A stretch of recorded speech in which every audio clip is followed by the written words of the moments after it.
Hey, our upgrade pace is looking solid right now, but I do think we need to push harder if we want to stay competitive. Here's the report.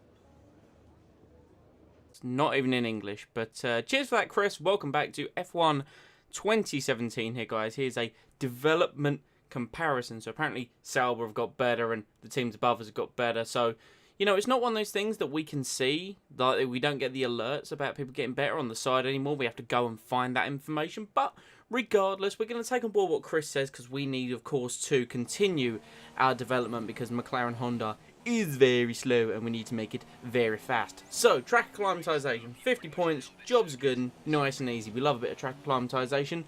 Tyre wear test, Russia, I mean, you could keep going on a set of tyres forever on Russia. That, purple. And then for the first time, we get purple on the fuel test. I was so happy about that. We just made that one through as well. Qualifying pace, purple. We smashed these programs this weekend. I was so happy with our performance in Russia, especially on these sort of, you know, practice programs, as it were. Another purple one for the race strategy as we come across the line just there. So happy with that. That's a bundle of resources. That will take us over 1,000, which means we can maybe have a little look at doing another upgrade. We had, I believe we've had our first power one. That would have come through. Yes, that came through for Bahrain, so we got that power upgrade there. Into qualifying we must go. Not really too sure how to feel about this one, because of course Russia does have a few long straights. It's got long sweeping corners, which will suit the McLaren, but it's got a lot of power areas as well where we're going to struggle. So this is my first lap. We take the corner a little bit too tight there, a little bit too tight on the turn in. So compared to Esteban Ocon, we're 1.2 down at the first sector on, the second sector on our first flying lap. And as we come across the line, Daniel Ricciardo has now officially set the pace, and we are, well, we're 2 seconds off of that. Let's be realistic. We are 2 seconds off the pace. We were less than a tenth slower than Fernando, though. So that's how I like to gauge it. You know, we were close to Alonso as we look that down. So we dropped down to 18th. So, you know, as I keep saying, we're pretty much fighting our teammate and the Saubers. So we went out for one final run to see how we could do and how that's going to compare to our other lap. As we come up to the first sector, you can see we're just about 2 tenths up on our previous best time. So that's hopefully some momentum we can carry forward. As you can see now, we did a much better job in the second sector, because we're now 7 tenths up on the delta as we cross that second sector split, getting it quite a little bit out of shape there under braking, actually going in a bit deep, losing a bit of time there, and especially on the acceleration there. So weirdly enough, my delta glitched out and it said we were slower. I don't know why, because we come across the line and we do improve by 6 tenths of a second, and we jump ahead of Fernando oh so briefly. We completed our objective though, actually, so we did manage to stay ahead. I'm so used to at the end of the session, like, being, oh, you're 5 tenths faster than Fernando, and then you end the session and you're slower than him. But we were the fastest of the 4 cars that were fighting for the wooden spoon, so we'll see what we can do in the race. Obviously that's where it all counts. Obviously we can be nice and aggressive off the start, and we'll hopefully achieve a good result. I think in its inaugural race got off to a bit of a shaky start, but since then it's really drawn the fans in and become a very popular event. What do you think changed?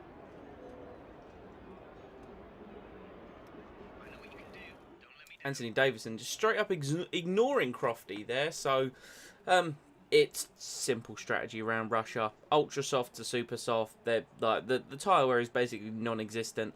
Like, if you got a set of hard tyres around Russia, you could probably do 2 race distances on it, maybe even longer. So, yeah, but like I said, we start in 17th. Alonso is at the back, so that goes to show how we're going to fare around here. But obviously, last year's game, Russia led for some interesting runs towards the first corner. You know, usually a lot of crashes, and the cars are now wider. So, but the AI have been improved this year, so we'll look to see how that goes. It's going to be an interesting one as we now sit and we build to the red lights. They're all on. Lights are out. Away we go. Bit of wheel spin initially, but a better start than Hulkenberg, pulling out from behind Sainz, pulling to the inside now. As we now build up the speed, you can see the McLaren sort of hits the brick wall while everyone else just keeps going forward. Hulkenberg back up the inside there with his extra power. Wehrlein lying in wait. We're going to pull to the right hand side, go down the inside of Hulkenberg and the inside of Sainz before everyone concertinas up. Sainz gets better drive, but we're going to try and hold it around the outside of the long sweeping turn 3. Sainz just pulls ahead, and then slows down for whatever reason. We hit the back of him. We don't actually get any front wing damage, luckily. And then into the next right-hander, we pull down the inside of Carlos Sainz, and now we're behind hometown boy Danny Kvyat as we've split the Toro Rossos, and we're going to try and get past him if we can to the next right-hander. Kvyat holds on round the outside. He's on the harder tyre, of course, so that's not going to be helping him at this early stage. But as we go to the next right-hander, down the inside of Danny Kvyat, and we're past him, and we've gained 3 positions off the start. So, you know, always a benefit to try and pick up places early on. As we now come to the end of lap 2, we're behind the Haas of Kevin Magnussen. And we're just pulling in behind him. DRS will be enabled at the end of this lap. We overfueled the car quite heavily to try and protect ourselves on the straights, and we might even be able to make a move into the final corner. Yes, we do. Down the inside of Kevin Magnussen. Our car is very strong in the final sector. That tricky chicane, cars with not as good as aero and chassis as us are finding it difficult, or I'm able to carry quite a good amount of speed through there. So that's where we're making up a bit of time, of course. So then we lose it all down the straight, as it were. So lap 5 now. We'll cut a little bit further forwards. We're in that rich mix. DRS opens. We had it off the back of Palmer, but Magnussen with his Ferrari-powered Haas is going to come steaming straight past us. I'm going to make a risky move on the brakes, but Magnussen thankfully saw us coming, left the room, and allowed us to go back through into 13th place. So I'm definitely getting more used to the handling of this McLaren and the handling on the 2017 game, as we're now able to see that I can lap fairly consistently and well against the AI. But I think by lap 7 they'd finally had enough of a McLaren Honda being ahead of them, as Kevin Magnussen blasts past me on the left-hand side, and Carlos Sainz is now going to be sitting behind us. I don't think, we're too far back to be able to make a move on Kevin Magnussen here, and we're going to see next time around. Alonso was dropped further down the field, so I don't know what's going on with Fernando. He might be running an older power unit, maybe, but we're going to see Sainz go to the inside this time. He uses his Renault power, and he's just going to blitz straight past. And Danny Kvyat, could he get a 2 for 1 in the overtake? He had the DRS and double slipstream. The Toro Rosso is going to go side by side, not quite. And if we'd gone to the inside, we might have been able to get back past Danny Kvyat, but we've lost 3 places in a couple of laps. And now we're going to have good old Nico Hulkenberg try and make a move down our inside, but yellow flag. And annoyingly, apparently Hulkenberg must have got his nose ahead at some point, because I then apparently got him under yellow flags, had to give the place back. Pascal Wehrlein, being the ultimate opportunist, gave it a good old go. Credit to him, I would have done the same thing, but he wasn't quite able to get through. Now we're in the pit stop phases, so we've jumped up into 10th place. Pascal Wehrlein has now got slipstream DRS, and he's going to go straight past us with that Ferrari power. Completely understandable. We're going to go down the inside into turn 1, nice and late on the brakes there. Get back ahead of him. Can he hold it around the outside? He's definitely going to give it a good old go here. There's Sebastian Vettel getting involved. He's not going to want to lose a front wing or get involved in any of this, because he's got a race he's trying to win. He's already made his pit stop, and we sweep round the outside of Pascal Wehrlein in turn 4. Lovely little move, if I do say so myself there. And obviously, you know, maybe Vettel is now going to try and cut through as fast as he can, because he's going to be losing time behind this scrap here.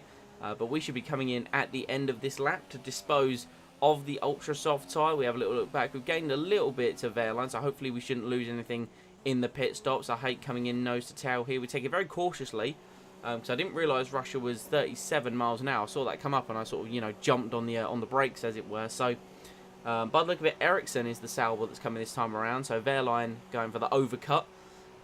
Let's make a decent pit stop here. Pull into the box, hold the clutch, build it up to a nice amount of momentum. 2.5 held momentarily, because obviously you can only go on the green light there, as it were. So we're going to come out of the pit, still ahead of Ericsson. Ocon is ahead of us there. We're going to release the pit lane speed limiter. And something interesting, Kevin Magnussen is on the soft tyre. I don't know if he has a pit. I can't recall off the top of my head if he had to pit early for any kind of damage, but he's now on the soft tyre, so you would assume he's running to the end of the race, and he just pit too early for Supersoft to be able to run to the end by the looks of things. So he's on the hardest tyre available, and probably the only guy going to be running that. We're going to take a long cut now to lap 17. Wehrlein's overcut did not work. He's still behind us, so we are the leader of the 4-car train and forecast to win the wooden spoon at the moment. But Magnussen, up the road there, has caught up to Danny Kvyat because he's got more power in the straight line. I believe it was Danny Kvyat at least. There's now 3 cars up ahead of us. Danny Kvyat is now in the pits.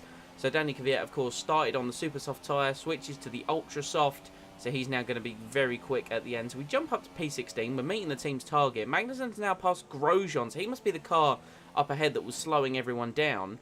Let's see if we can gain any kind of extra positions here. Pretty much it's like, if we beat a McLaren or a Sauber, then obviously, you know, that's best of that group of 4. But anyone else we beat, I consider that's the real trophy.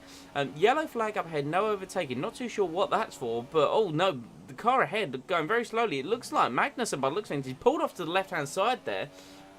Not too sure what happened. We're going to jump on board with him. You can see his car's behaving a little bit erratically, especially under braking. No signs of a puncture, so I can only assume, and no smoke either, so I can only assume some kind of electronics failure. I would assume his car does appear to be cutting out quite a bit, so that would be my my best guess, an electronics failure. But now lap 21, we've got back to the back of Grosjean, who might be nursing some issues as well for Haas, but we're going to see this is a game-breaking moment, a true achievement here with Rich Mix, DRS, Slipstream, someone break out the party poppers, because the McLaren Honda, now down the inside after a straight, has been able to make an overtaking move on another car. I'd like to thank the team that have been able to bring the power upgrade that have allowed me to be able to achieve that. I think Grosjean clearly had enough of our shit by this point, because he found some speed. I don't know if he was suffering from temporary technical issues or whatever was happening, but Grosjean able to stay on the back of us, and he's now going to, yep, he goes straight past us with his Ferrari power. Yep, there he goes. Goodbye, Grosjean. We can try and see. Oh, he's locked up. He makes the mistake into turn 1, and we take that position straight back from him. Thank you very much. He'd spent the better part of a lap trying to find a way past me, and, you know, it hadn't quite worked out for him. As we now go towards turn 1, once again, we've got Danny Kvyat and Romain Grosjean. We go to the inside to block, if we can, into turn 1. Grosjean's going to try and hold it around the outside. No, not quite working out for Romain Grosjean there, unfortunately. And we're going to stay ahead on lap 26. Not too long left to go now. We're not going to get laps this time out, which is that's always a positive, but we do get it completely wrong going through turn 4, so that's not exactly ideal. So we're still fighting off Grosjean and Danny Kvyat, and like I said, these are the guys, these are the sort of cars, the lower midfield team. If we can fight those off and finish ahead of them, that's a confidence boost for us and the team. Grosjean gets past. We're going to try and make a move from a long way back into the chicane, out, break ourselves a bit, but Grosjean not able to get through. We cut him off at the pass, as it were. Rich Mix, we're going to try and run it up to the line. The fresher engine hopefully trying to help us out here as we, oh, big drift through the chicane. Obviously the balance on the car completely shot, and Grosjean's also going to have to be looking in his mirrors as well as up the road, because Kvyat looking to strike as we now through the penultimate corner into the final corner, and we come home. And do you know what? 14th place in a track with 2 big straight lines for its overtaking places. I'll take that. I'll take 14th place. A great win then for the Mercedes team today. And I have to wonder, Anthony Davidson, just what set them apart from the competition here. I feel like consistency was probably the key today. There's being quick, and then there's being quick lap after lap after lap. If you can do that, you can capitalise on other people's errors without making many of your own. And that's an approach that can push you a long way up the field. So as I say that, we can see the drivers coming out now to collect their trophies. It's yet more silverware to take back to their base in Brackley after another excellent Grand Prix.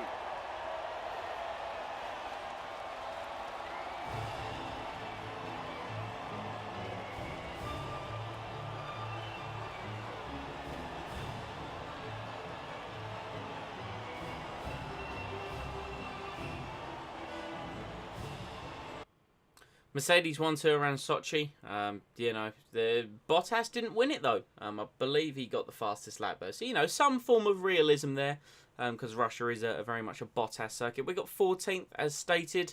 Yeah, I'll take 14th. You know, it was a decent-ish result. We climbed 3 places off of where we started. Beat a couple of other guys. Alonso did manage to get past one of the Saubers in the end, so, you know, credit to him there. But we're still chasing the first points. We haven't quite got there yet, and it will be so great when we do finally get there, get those first few points on the board, because at the moment it's almost like hitting your head against a brick wall repeatedly. just with how we aren't able to score any points due to it's just the power unit. Like even if we had a Sauber power unit in the back of our car, I reckon we'd be in the sort of like in the lower to midfield. Forget what I mean. So yeah, interesting race though. Interesting race. There's the resource points. We're now nearing 1,500 in regards to the resource points. So we'll be able to see if we're able to do anything with that. And as it came to the driver rivalry, yep, we did pretty damn good this weekend. So we now lead that 19-15 against Fernando Alonso. Not too sure why though. A lot of teams didn't. I don't know, fell out of reputation. Like, our reputation with a lot of teams went down. I honestly have no idea why. I only went up with Haas and Sauber, so yeah, not too sure what happened with that. And then we got Jonathan didn't show up for whatever reason, but we got our second invitational. We either got a time attack around Austria in the 1991 McLaren, or we could do a checkpoint challenge in Brazil in the 1998 McLaren. And honestly, the one with the older car interested me a little bit more, so this is the one we're going to go for. So we have to do 3 laps of the Austrian Grand Prix circuit in less than 3 minutes 52 seconds, and just listen. This is a successful McLaren Honda. I'd like to point out this is a McLaren Honda that is 26 years younger than the current one. This car is older than me. Let me put it that way. When it comes to this McLaren Honda, it's a V. I think it was either a V10 or a V12. I think it was still at the end of the V12 era. I'm not 100% sure if I'm honest, but yeah, we've got to do these laps around Austria, and we're catching up. There's other cars on circuit to give you a little bit of motivation. There's a 1996 Williams. We're going to go straight past that. See you bye. And I'll tell you what, the car, it wasn't great aerodynamically, but the big tyres, like this was in the still big slick tyres. Lot of mechanical grip in the mid corner, but if you just stamped on the power as you saw there out of turn 2, it's just very, very interesting to control a slide with that. So I do like the way that Cody's been able to put a unique feel into each of these cars, because the mechanical grip in these is not so much aerodynamic grip, but the mechanical grip is just such a thing to marvel. And look at this now. We're going to make a move on the 92 Williams around the outside. Beautifully done. Let's just take a minute to behold that with another camera angle as we just sweep round. Oh, it's beautiful. Absolutely beautiful. So that's the 95 Ferrari up ahead of us. We're going to dive down the inside of that because we've got no time to lose. Now looking at the clock, we've got 1:25 left. We're coming out the final corner only on our second lap here. So we're going to cross the line now. We've got a minute 19 to do a lap of the Austrian Grand Prix. Now, a top team in 2017 can do this in a minute 7, roughly, with a 2017 F1 car. So, with arguably less straight line speed and a hell of a lot less downforce, can we do it in a minute 19? As we now come through, look, we're going to be crossing over to the third sector now with 26 seconds to go. It's going to be tight. Obviously, I've been running this thing in rich as well, so I've been ragging it to death as much as I can as we now come charging through up to the penultimate corner. Get it in as early as we dare. Take a lot of curb. Oh, we've got over the sausage curbs. We've run very wide. Final corner. We've only got a few seconds left as we charge up towards the line. Can we do it? Yes, we can, with 4 seconds left to spare. Whew. What an experience that was in the MP46. What a car to drive. But guys, thank you very much. That has been this episode. That has been the Russian Grand Prix, as well as our second invitational. Leave a like if you did enjoy it, and I'll see you next time.